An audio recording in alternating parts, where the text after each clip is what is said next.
ہماری زندگی میں ایسے مقامات بھی آتے ہیں جب ہمیں یہ لگتا ہے کہ ہم تکلیف کی اس انتہا پر ہیں کہ ہم سے سانس بھی نہیں لیا جا رہا، کوئی بھی ہماری تکلیف محسوس نہیں کر رہا، ہر دروازہ ہر کھڑکی بند ہو چکی ہے اور تازہ ہوا آنے کے لیے ذرا سی روشنی بھی باقی نہیں بچی، اور یہ مقام ہماری سوچنے سمجھنے کی صلاحیتوں کو کم کر کے ہمیں اس جگہ دھکیل دیتا ہے کہ ہم لوگوں کی بھیڑ میں ہوں یا اکیلے لمحہ لمحہ سلگتے رہتے ہیں، روتے رہتے ہیں، اس تکلیف کو اور گزرے وقت کو سوچ کر جلتے رہتے ہیں، حل ڈھونڈنا چاہتے ہیں لیکن حل نظر نہیں آتا، اس تکلیف سے آزاد ہو کر تازہ ہوا لینا چاہتے ہیں لیکن ہوا لانے کے لیے کوئی کھڑکی نہیں ملتی۔ وہ تکالیف کس قسم کی ہو سکتی ہیں؟ کسی قریبی نے دھوکہ یا تکلیف دی، بریک اپ کر لیا،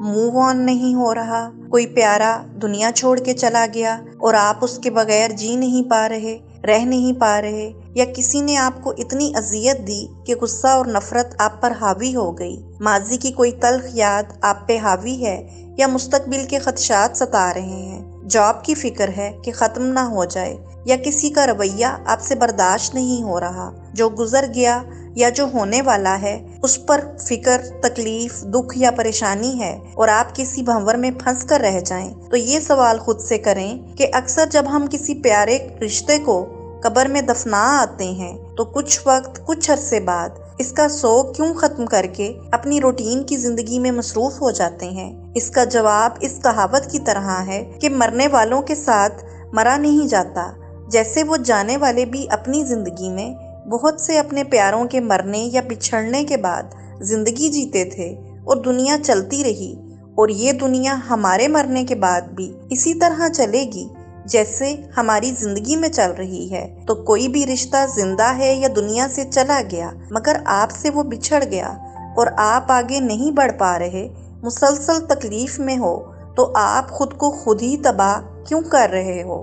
بالکل اس برتن کی طرح جو بہت خوبصورت ہو اور جسے ہم اوپر تک پانی سے بھر کے چولہے پہ دھیمی آنچ پہ اگر رکھیں لیکن آنچ کو بند ہی نہ کریں تو جلد ہی سارا پانی پک پک کے خشک ہو جائے گا، پھر پیندہ جل جائے گا اور پھر برتن زیادہ جلنے کی وجہ سے اس طرح تباہ ہوگا کہ اس کی خوبصورتی اور اصلی حالت واپس نہیں آ سکے گی۔ تو برتن کو کس نے تباہ کیا؟ آگ نے۔ ویسے ہی زیادہ جلنے، کڑنے، رونے اور تکلیف میں پکنے کی آگ انسان کے دماغ کو بھی معاف کر دیتی ہے، اس کا اندر چاٹ جاتی ہے، کھا جاتی ہے اور وہ بھی ایسے ہی تباہ ہو جاتا ہے۔ یہ یاد رکھیں کہ موو آن زبان سے کہہ دینے سے نہیں ہوگا، آپ تکلیف کی جس انتہا اور جس مقام پر بھی ہیں وہاں سے خود کو نکالیں، خود سے پوچھیں کہ اس تکلیف میں مسلسل رہ کر کیا آپ کو اس کا حل مل جائے گا؟ یقیناً آپ کا جواب نفی میں ہوگا۔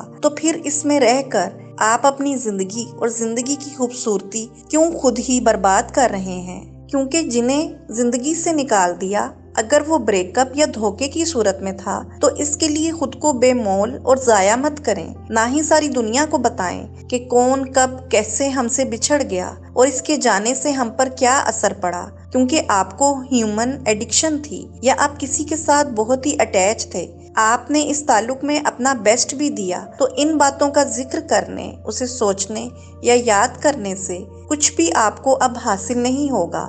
سوائے اس کے کہ آپ کو دوبارہ ہیل اپ ہونے، دوبارہ کھڑے ہونے اور دوبارہ جگہ پر خود کو لانے میں مشکل ہی ہوگی۔ سب کچھ ٹھیک ہو جاتا ہے وقت کے ساتھ ساتھ، اور اس حد تک ٹھیک ہوتا ہے کہ تکلیف کا نشان بھی آنے والے وقت میں نہیں رہتا۔ کوئی دنیا سے جائے تو ہم خود کو آخر کار سمجھا ہی لیتے ہیں، رشتہ ٹوٹ جائے تو ہم صبر کرنا سیکھ جاتے ہیں، جاب ختم ہو جائے تو وہ رازقوں کا رازق اللہ بہتر وسیلہ بنا ہی دیتا ہے، کوئی رشتہ مسلسل دل دکھائے، تکلیف دے اور ہم اسے چھوڑنے کی ہمت نہ کر رہے ہوں، تب بھی وہ رشتہ ضروری ہے یا ہماری زندگی، ہماری خوشی، ہم سٹینڈ لے ہی لیتے ہیں۔ گھر اجڑتے ہیں تو مخلص لوگوں کے دوبارہ بس بھی جاتے ہیں۔ کسی بھی طرح کی رشتہ داری میں، تعلق میں، دوستی میں تعلق اگر ٹوٹ جائے، بریک اپ ہو، تو اللہ بہتر نعم البدل بھی دے ہی دیتا ہے، اور پھر ہمیں بعض اوقات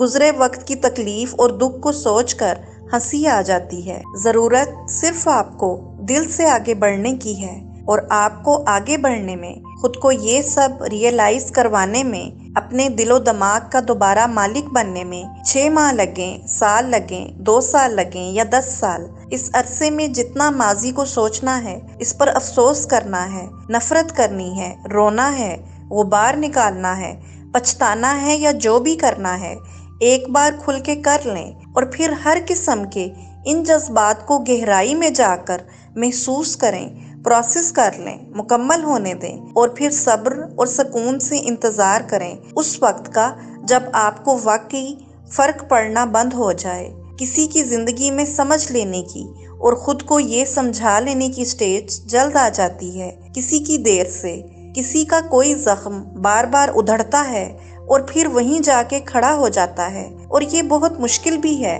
لیکن ناممکن نہیں ہے، کیونکہ اس کام کے لیے آپ کی سب سے پہلے نیت، پھر اللہ سے مانگی گئی مدد، اور آخر میں اپنی کوشش اور اسے جاری رکھنا بہت ضروری ہے۔ جب آپ کسی بھی تکلیف کو قبول کر کے اسے برداشت کرنا اور پھر اس پر صبر کرنا سیکھ جاتے ہیں، یعنی اسے چھوڑ کر اپنی زندگی کو آگے جاری رکھتے ہیں، تو آپ کو مشکلات میں بھی ڈھیروں آسانیاں مل جاتی ہیں۔ بس تکلیف کو برداشت کر کے خود کو آگ میں جھلسانے کی بجائے اس پر صبر کر کے راضی ہو کے دیکھیں، اپنے ارد گرد کے لوگ آپ کو اپنی تکلیف سے بھی زیادہ تکلیف دہ زندگی میں ملیں گے۔ اس سے آپ کا صبر اور حوصلہ اور ہمت بڑھے گی، اللہ کی رحمت کا پانی ملے گا، وہ پھول کھلے گا جو کھل کے گلستاں بنتا ہے اور ہستی ہستی کو سنوار جاتا ہے۔ فیصلہ آپ پر ہے کہ آپ نے کس راستے پر جانا ہے۔